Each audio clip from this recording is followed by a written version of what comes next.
Isabelle Maréchal. Un remède naturel contre les mauvaises nouvelles. Isabelle Maréchal. Ben, vous avez vu cette histoire qu'apparemment, il y a des jeunes qui manquent l'école pour aller faire quoi? Pour aller apprendre à conduire. Vous savez que la voiture reste un idéal de liberté pour beaucoup de jeunes, beaucoup qui vivent d'ailleurs à l'extérieur de Montréal, qui vivent en région. Et on comprend pourquoi. En même temps, on se dit, c'est peut-être que l'école fait peut-être pas complètement sa job de les regarder intéressés. C'est vrai, on a tous été à l'école dans des cours où des fois tu te dis, hey, on a-tu hâte d'aller jouer dehors? Ben, il y a des écoles, justement, au Québec, qui rivalisent d'imagination pour retenir leurs élèves et les intéresser au cursus scolaire. Et la nouvelle tendance, je trouve, de ces écoles vraiment créatives, c'est justement de faire l'école dehors. C'est aussi le titre d'une série documentaire qui m'a beaucoup intéressée, qui s'intitule justement « L'école dehors ». Voici un extrait. Ici Fabiola Nirva-Aladin, comédienne, animatrice et surtout enseignante de formation. Dehors l'école, c'est une série sur l'éducation en plein air où les classes se font à l'extérieur. Quand on est en plein air, on peut appliquer concrètement des notions. C'est 100 plus 44. Ça apporte tellement de bienfaits aux jeunes, c'est fou, et à leurs profs aussi. Rejoignez-moi en pleine nature ou au cœur de la ville. Est-ce qu'on encourage assez cette effervescence là, qu'on a pu véritablement entendre? Ben, je vous présente Fabiola qui est avec moi. Fabiola Nirva-Aladin, enseignante de formation. C'est vrai, Fabiola, oui, t'es enseignante? J'ai enseigné pendant 11 ans. Évidemment, actrice qu'on a pu voir dans tellement de séries. M'entends-tu? Je viens vers toi, sans rendez-vous, à cœur battant. Et là, tu animes cette série documentaire qui nous plonge au cœur de l'école qui est faite à l'extérieur, à la fois au primaire et au secondaire. Ouais, même au collégial. Oui, on va ouais. rencontrer aussi des gens qui en font la recherche à l'université. Voilà. Fait que ça fait le tour de à quel point on a envie que ça devienne important au Québec. Avec nous en studio, Patrick Daigle. Il est chargé de cours au programme cours de 2e cycle en intervention en contexte de plein air. Il enseigne justement l'éducation physique au Collège Brébeuf depuis 25 ans. Vous êtes aussi chargé de cours donc au baccalauréat en éducation physique. Vous êtes à l'origine d'ailleurs du programme en intervention en contexte de plein air. Donc vous, l'école dehors, vous connaissez ça. Tout ça oui, pour dire, Patrick. Je le fais depuis longtemps. Je vous le le pratique faites depuis longtemps. longtemps. Les premiers avantages, le premier avantage à faire l'école dehors, c'est de retenir les jeunes à l'école. Et surtout aussi que c'est un lieu authentique. Donc, je pense que l'ancrage des apprentissages dans la réalité, dans le concret pour les jeunes, c'est vraiment l'idéal d'aller à l'extérieur pour ça, parce qu'ils le voient de visu. C'est pas qu'une théorie qui flotte dans un cours en intérieur. Ça vient d'où? L'enseignement à l'extérieur, l'apprentissage. Ouais. Ça a toujours existé. On en discutait justement avant de rentrer en studio. Et puis, ça a toujours existé, sauf que souvent, c'était fait un peu de manière intuitive. Et là, ce que je vois, moi, depuis une quinzaine d'années, c'est vraiment une explosion de cette pratique-là. Et moi, je l'associe vraiment avec l'omniprésence des écrans. Je pense que comme intervenant, on se sent interpellé quand on voit les jeunes devant les écrans constamment. Et là, on se dit, tiens, il faut trouver une solution. Puis ça se présente rapidement comme étant une solution intéressante. Et puis, on dit souvent que les jeunes rêveraient d'aller dehors au lieu de rester en classe à l'école. Mais au fond, ce qu'on réalise, c'est qu'au cours des dernières années, la tendance est plutôt inverse parce que les jeunes restent à l'intérieur, ont envie de jouer à des jeux qui sont sur les écrans. Donc, en les amenant dès le plus jeune âge, dans le contexte scolaire, à aller dehors, ben là, on veut essayer de réintégrer cet amour-là de jouer à l'extérieur dans les maisons. Et on parle de ça, bien sûr, parce qu'il y a cette série documentaire de 5 épisodes qui est diffusée sur Savoir Média.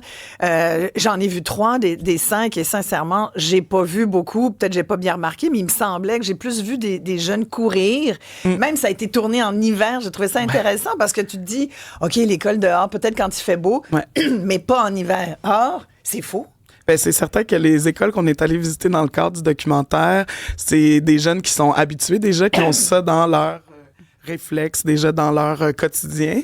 Fait qu'on les a vus heureux, ravis. C'est comme si on le voyait à l'étape 2 ou 3 de l'implantation de l'idée d'aller dehors le plus souvent possible avec les élèves. Fait que c'est pour ça qu'on les voit aussi motivés. Ils sont habitués, ils savent comment faire. La routine est installée. Fait que c'est super important. On sait qu'il y a combien d'écoles, Patrick, qui on n'a pas de données précises au Québec. Il y en a beaucoup un peu partout. Il y a beaucoup de projets aussi qui naissent spontanément de la part des profs. Des enseignants. Donc, c'est difficile de le comptabiliser. Il y a des des recherches qui ont été faites quand même, là, primaire, secondaire. On a des coups de sonde, mais on n'a pas de portrait global. Au collégial, par contre, là, on a des données. Moi, ma maîtrise portait sur ce sujet-là.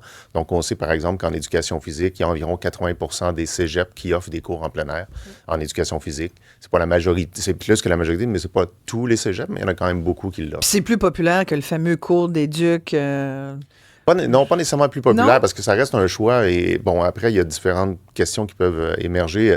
Est-ce qu'ils le choisissent par intérêt ou bien pour, par exemple, un cours à l'intérieur qui ne coûte rien? Les cours à l'extérieur, souvent, il y a des frais supplémentaires. Donc, quelles sont les raisons qui font en sorte qu'ils choisissent ou pas? Là, ça, c'est un travail de recherche qui est à faire encore. Ah oui, donc on n'a pas tant d'informations Non. finalement, mais ce qu'on sait, c'est que ça a des bienfaits. Oui, absolument, oui. Et sur quoi, entre autres, Fabiola, dans le cadre de la série documentaire, t'en Ouais. nommes beaucoup, Oui, tu on en rencontres nomme des beaucoup. gens. On a justement de créer cette relation-là entre les jeunes et la nature. Il y a aussi tous les bienfaits pour la santé mentale dans le fait d'être dehors. Éventuellement, ça va nous créer des citoyens aussi qui ont une éco-sensibilité plus grande parce qu'on protège ce qu'on connaît, on protège ce qu'on aime. Donc, plus tôt on est avec la nature, plus on l'aime et on veut la protéger.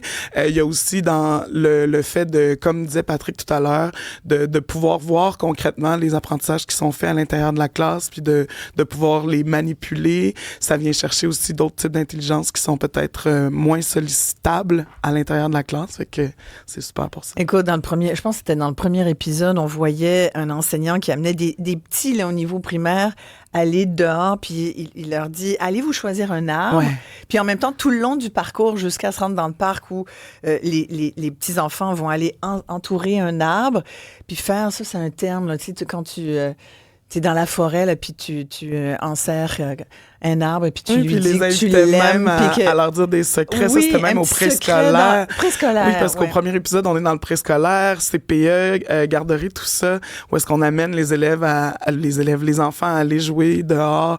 Même, il disait, dans la pouponnière, de juste laisser un enfant, un bébé sur l'herbe, tous les bienfaits que ça peut avoir dans sa découverte des textures, dans la nature.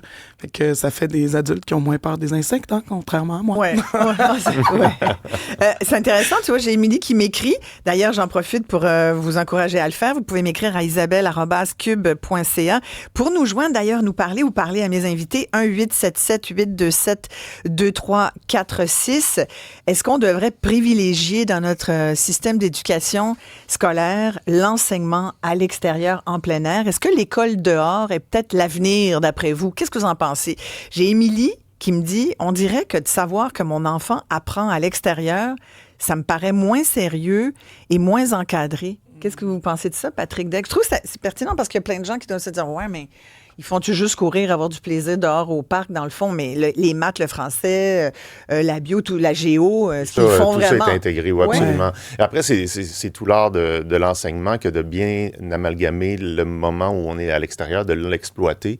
Tu parlais du premier épisode avec Aruna, qui se déplace au parc avec les enfants, mais dans le déplacement, il y a là aussi des apprentissages. Hein, c'est quoi les numéros de porte? Est-ce que c'est des chiffres pairs, des chiffres impairs? Donc, il y a tout un ensemble d'éléments qu'on peut utiliser pour générer des apprentissages. Et puis, comme on le disait plus tôt, c'est vraiment le fait que ce soit lié avec l'environnement, c'est concret, c'est réel. Et là, c'est là que ça devient encore plus signifiant pour les élèves. Donc, l'apprentissage a été enrichi par ça. Dans le commentaire d'Amélie, c'est l'idée que les jeunes bougent beaucoup. Ouais. Mais ça, c'est une des plus-values d'être à l'extérieur. C'est que justement, ils ne sont pas cadrés sur leur pupitre, donc ils peuvent se déplacer. Et cette énergie-là qu'ils dépensent libère aussi le cerveau pour apprendre. Donc, il y a une contrepartie, là. Ouais, tout à Exact. fait. Ça vient aussi chercher d'autres capacités que les enfants peuvent avoir, que ce soit dans le travail d'équipe qui est plus simple à gérer à l'extérieur qu'à l'intérieur. Donc, toutes les capacités de leadership qui sont ressorties par ce travail-là qui est à l'extérieur. Puis, on le voit aussi dans la série documentaire, il y a tellement des beaux exemples de comment est-ce qu'on vient exploiter des notions qui ont été vues, notamment en mathématiques. Là, je repense parce que j'y étais lors de ce tournage-là, quand les jeunes du primaire font des cabanes dans la forêt et qui doivent trouver les adresses de leur cabane selon des paramètres précis qui sont des notions de mathématiques, qui doivent aussi utiliser des notions de mathématiques pour pouvoir découper leur nombre en centaines, en dizaines, en unités. Fait que il y a quelque chose là-dedans où est-ce que oui, ils sont 5, oui, ils sont couchés dehors dans la neige, en habit de neige, mais ça reste quand même du travail de maths qui est sérieux. On est loin qui du petit demeure bâtonnet, encadré. là. Oui, c'est ça. C'est où on fait ça à notre petit bureau. Puis, Exact. Mais tu sais, moi, je suis vraiment attirée par ça parce que d'abord, je m'imagine à la place de ces jeunes, puis je me dis, oh mon Dieu, moi, je regardais dehors tout le temps parce que je voulais sortir, puis parce que j'avais de la difficulté à rester concentrée trop. Puis je veux dire, aujourd'hui, puis à l'époque, on diagnostique. Peut-être qu'on m'aurait diagnostiqué TDAH. Aujourd'hui, il y en a beaucoup. Mais c'est juste qu'à un moment donné, il faut susciter l'intérêt, puis ça devient de plus en plus difficile. On a commencé cette conversation en parlant de l'impact énorme des écrans. Fait qu'il faut être conscient de ça au moment où on a ce débat-là dans la société québécoise et ailleurs. Hein. Ouais. Est-ce que l'école dehors, justement, c'est pas peut-être une solution tellement simple et finalement peu coûteuse quand on regarde ça, le Patrick Daigle? Oui, tout à fait. Puis... au niveau des apprentissages, il y a plusieurs types d'apprentissages qu'on va aborder avec les enfants. Donc, il y a des apprentissages qui sont hyper pertinents à l'extérieur, d'autres qui peuvent l'être moins. Donc, ce qu'on observe, c'est qu'il y a certaines disciplines qui s'y prêtent mieux que d'autres. Ouais, puis, il y a aussi un effet comme dégressif que j'appelle. Donc, avec la petite enfance, passer toute la journée dehors, c'est hyper pertinent. Non, c'est bon? Hyper pertinent, complètement en lien avec les objectifs d'apprentissage, la socialisation, le développement moteur, c'est complètement pertinent. Mais au fur et à mesure qu'on avance, je donne souvent des exemples, là, les fractions, par exemple. Bon, si on veut travailler les fractions, c'est pas nécessairement le milieu extérieur qui est le plus adéquat ou les intégrales rendues au cégep, c'est peut-être pas nécessairement l'extérieur qui est le plus adéquat. Sûr. Ou par moment. Et donc, il y a là l'idée un peu de quelque chose de dégressif, puis selon les disciplines. Donc, il faut s'adapter, puis il faut garder... C'est pas une solution miracle, c'est ce que je veux dire. C'est-à-dire, on comprend, c'est-à-dire que l'excès en tout est pas bon. En ce moment, les jeunes sortent à peu près pas, là. Fabien, là, ils passent pas beaucoup de temps dehors. Là. Exact. On le nomme dans la série que c'est une observation qui a été faite là, en termes de nombre d'heures passées à l'extérieur de façon volontaire et désirée. C'est en décroissance que d'intégrer ça dès le plus jeune âge, ben, ça fait en sorte que, comme je disais plus tôt, finalement, ça crée des nouvelles habitudes qui peuvent plus facilement être là. Puis plus tard, au secondaire, ben là, ce qu'on aime, c'est que le fait de passer plus de temps à l'extérieur, à l'intérieur de la journée, ben ça fait en sorte qu'une fois de retour en classe, bien, on est beaucoup plus disposé à apprendre que si on avait passé nos 4 cours d'1h15 assis derrière un bureau. Bien là, de juste varier l'air, changer d'air, s'aérer le cerveau littéralement, bien, ça permet à ce que ce soit plus simple, une fois de retour en classe, d'apprendre quelque chose de nouveau qui se prête moins à un enseignement extérieur. Et est-ce qu'il y a des études là-dessus? Justement, est-ce que c'est documenté que... Ben, on a juste... c'est quasiment logique. C'est tout comme du... Ça me paraît tellement une évidence que tu dis, mais pourquoi c'est pas partout comme ça au Québec? Bien, ça va revenir, mais je pense qu'on a une conception au Québec qui évolue beaucoup, mais on a une ancienne conception là, on passe 4 heures devant le pupitre, puis on va apprendre, puis après ça, on fait autre chose. Mais il faut vraiment le voir comme un milieu de vie. Là. L'élève est à l'intérieur, il fait des activités, ensuite il va, par exemple, en cours d'éducation physique au gymnase ou à l'extérieur. Ensuite, ça peut être le prof d'art qui va aller au parc pour faire un atelier. Donc, il faut vraiment voir l'école comme faisant partie d'une communauté, puis c'est dans l'ensemble de tout ça qui est un milieu de vie. Et donc, il faut amener l'élève à visiter tous ces lieux-là, aller à la bibliothèque municipale et de découvrir son quartier, d'apprendre à vivre dans ce quartier-là, à s'y déplacer. Ça fait partie dans l'ensemble qui est un milieu de vie. Donc, ça ne peut pas se passer que dans l'école. Si on veut qu'ils apprennent à vivre en société, il faut l'amener dans cette société-là. Quand on les amène au parc, ben, les enfants voient des chiens, des gens qui se promènent, des personnes âgées. Donc, ils voient la vraie vie. Et c'est vers ça qu'il faut aller. Puis là, souvent, ce qu'on va utiliser quand on enseigne à l'extérieur, ça demande un peu de flexibilité de la part du prof, mais c'est ce qui va émerger spontanément des élèves qui vont nous poser des questions. Comment ça? Pourquoi cette chose-là? Et là, ça amène toute une discussion, une réflexion avec les élèves sur plein d'apprentissages qui ne sont pas nécessairement directement dans le programme, mais qui vont enrichir sa compréhension du monde dans lequel on vit. Oh mon Dieu, je vous écoute, je trouve ça beau. Non, mais c'est vrai. Et là, je trouve que ça c'est tellement la description, ce que vous venez de faire, de l'enseignant-éducateur. Et qui se rapproche quasiment d'un rôle parental même, mais d'accompagnateur. Puis c'est vrai que nos enfants, on les confie très tôt et très jeunes, pendant de longues périodes de temps, au système éducatif. D'ailleurs, il y a des parents qui ont tellement compris ça qu'ils disent « Ah ouais, t'es mieux de l'éduquer, mon jeune, parce que c'est ta job. » C'est un grand travail d'équipe. Voilà, j'ai une maman auditrice qui nous écrit « Oui, l'école dehors, vos intervenants ont 100% raison, et surtout pour nos garçons qui sont plus manuels et moteurs. » Oui, merci du commentaire, bien sûr. Je rajouterais, moi, qu'il y a eu 2 filles, moi, mes filles, puis je vois moi-même, là. On est actives aussi, les filles. Il faut pas penser que les filles sont pas actives ou moins que les garçons. Peut-être un peu moins, mais je veux dire, souvent, c'est parce qu'on nous assied aussi. On nous demande de rester tranquille puis d'être cute. Les filles ont aussi une capacité de courir, hein, Fabiola? Chaque enfant, chaque élève a droit à son privilège de l'individualité. Exact. Donc là, à ce moment-là, comme enseignant, on apprend à connaître ces élèves-là, ces enfants-là, puis nécessairement en diversifiant les contextes dans lesquels on les côtoie, on peut voir tout l'éventail de ce qu'ils ont à offrir. Là. Il y a assurément tout plein d'humains qui se sont rendus compte vraiment plus tard leur amour pour un élément ou un autre qui aurait pu être exploré dans un cadre scolaire. Fait qu'on est là-dedans. Là. L'école milieu de vie, c'est quelque chose auquel je crois beaucoup. L'école ancrée dans son quartier, dans sa ville, dans sa municipalité, de s'assurer que tout ça aille ensemble puis qu'on... Il y a un cours, il me semble, ça, parfait pour être dehors. C'est comme tu as envie de dire, OK, ce cours-là, tout le monde dehors pour ça. Vous me voyez venir? Oui. Le fameux cours... le nouveau cours qui a remplacé ECR. Oui, tout à fait. Mais il y a des initiatives qui se font déjà, d'ailleurs, autour de ce cours-là. On a un étudiant à la maîtrise qui travaille exactement dans cette optique-là. Donc, comment intégrer ce cours-là dans une logique de plein air, mais de plein air au sens large. Là. Le parc de proximité, pour nous, la définition qu'on a à l'UQAM, c'est le plein air, ça commence à partir du moment qu'on ouvre la porte. Là. C'est ça. Donc, c'est pas quand il y a 12 arbres ou 10 arbres ou 8 arbres. C'est aussitôt qu'on est à l'extérieur, c'en est. Après, il y a... Donc, ça se vit dans les milieux urbains aussi. Absolument. Oui. Et puis même, curieusement, des fois, plus en milieu urbain pour certains, parce qu'on a les parcs qui sont vraiment faciles d'accès. Alors que des fois, dans un village, tu as l'école, puis pour te déplacer, il n'y a même pas de trottoir, il n'y a pas de moyen de se déplacer ou d'avoir accès à un territoire qui est un peu naturel à proximité. Donc, ça implique automatiquement un autobus et là, des frais, et on n'a pas évidemment le budget pour ça dans les écoles.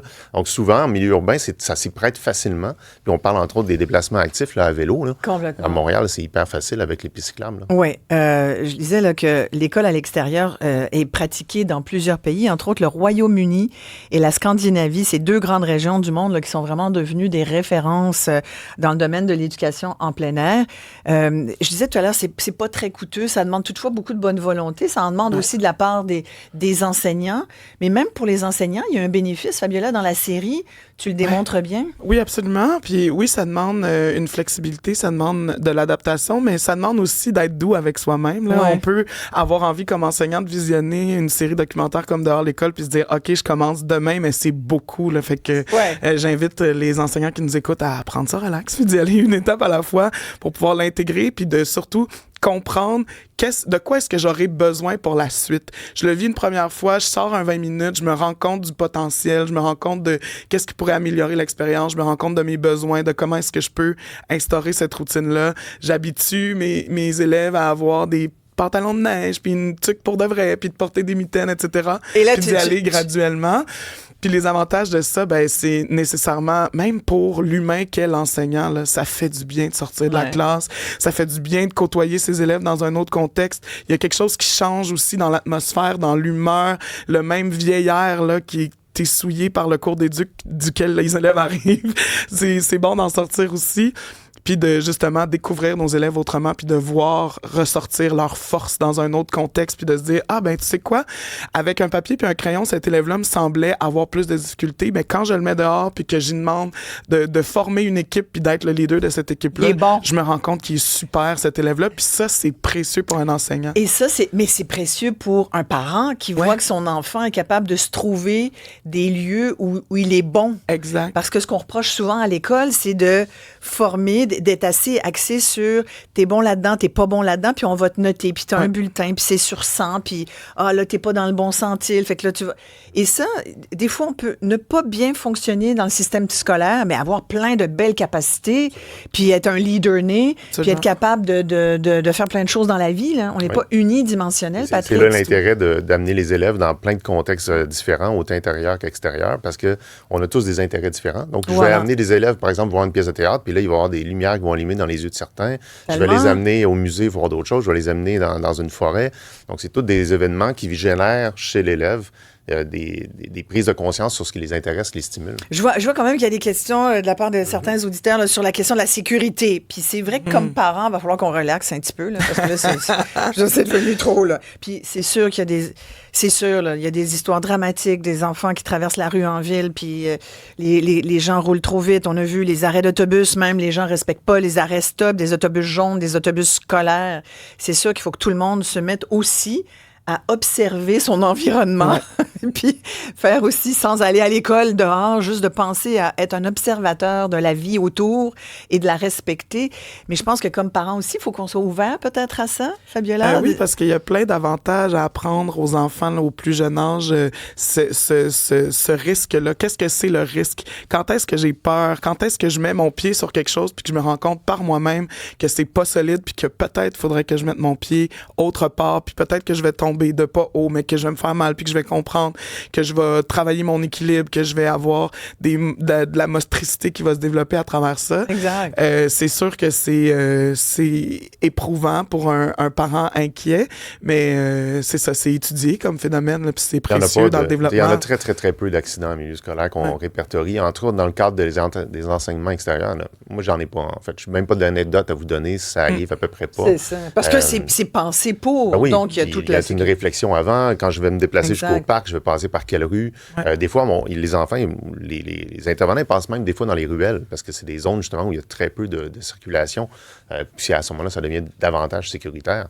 Donc, il y a plein d'options, il y a plein de possibilités, puis c'est pas un enjeu. On va souhaiter qu'il y ait de plus en plus de jeunes Québécois qui profitent des bénéfices de l'école dehors, vraiment. Moi, j'ai adoré cette série, je la recommande. Fabiola, t'es une animatrice née, en plus, t'es très... Non, mais vraiment, t'es drôle, t'es divertissante, c'est très chouette, mais on reconnaît l'actrice et la comédienne en toi. Avais-tu enseigné? Oui, j'ai enseigné pendant 11 ans, mon secondaire, 4e, 5e secondaire. 11 ans? À Montréal-Nord, oui, c'est ça. C'est un deuil récent, là, quand même, d'avoir laissé de côté l'enseignement pour devenir saltimbanque à temps plein. Saltimbanque. Quel magnifique saltimbanque tu fais. Fait que, oui, c'est d'où ça. D'où la pénurie d'enseignants. J'en suis la cause et je voudrais m'excuser à tout le monde. Mais comment t'as fait ça a toujours été une passion, quand même, le jeu? Ou oui, t'as découvert c'est ça. L'art a toujours été très, très puissante dans mon cœur. Et là, lentement, mais sûrement, je me suis mise à faire ces deux carrières-là en parallèle, puis je me suis rendu compte que, bon, écoutez... Il y en a une qui était plus en ce moment. Qui était plus présente en ce moment, puis surtout, je sais que je vais pouvoir retourner à l'école un jour, je sais que je vais pouvoir retourner enseigner, fait que c'est moins crève-cœur dans ce sens-là. Mais oui, j'étais vraiment contente de pouvoir animer cette série documentaire-là, parce que j'aurais aimé ça, la visionner en tant qu'enseignante, pouvoir me dire, OK, des fois, je sortais déjà avec mes élèves, mais là, comment est-ce que je peux intégrer ça de façon encore plus pertinente avec mes vieux ados que j'avais? Voilà, c'est ça. Tout est possible. Hey, Fabiola Nirva Aladin, merci beaucoup. Enseignante, actrice, chanteuse, il n'y a rien qu'elle ne fait pas. Et elle embrasse des arbres dans la forêt aussi, oui, c'est sûr. Ça fait beaucoup de bien. Si vous n'avez jamais essayé ça, faites-le, je vous le dis. Prenez un arbre, n'importe lequel, en face chez vous, là, puis vous l'embrassez, puis vous lui dites un secret, puis vous respirez surtout. C'est juste une occasion de respirer. Patrick Degg. Souvent, oui. Hein, c'est ça. Merci beaucoup, Patrick Degg, chargé de cours au programme de 2e cycle en intervention en contexte de plein air. Tout ça pour dire l'enseignement dehors. Hein, tout le monde comprend ça. Merci beaucoup à tous les deux. Merci. On s'arrête ici. Très, très, très courte pause. On vient tout de suite après la pause avec le grand chef Daniel Vézina qui est avec nous. Puis on vous cuisine un ragoût de boulettes. Restez là.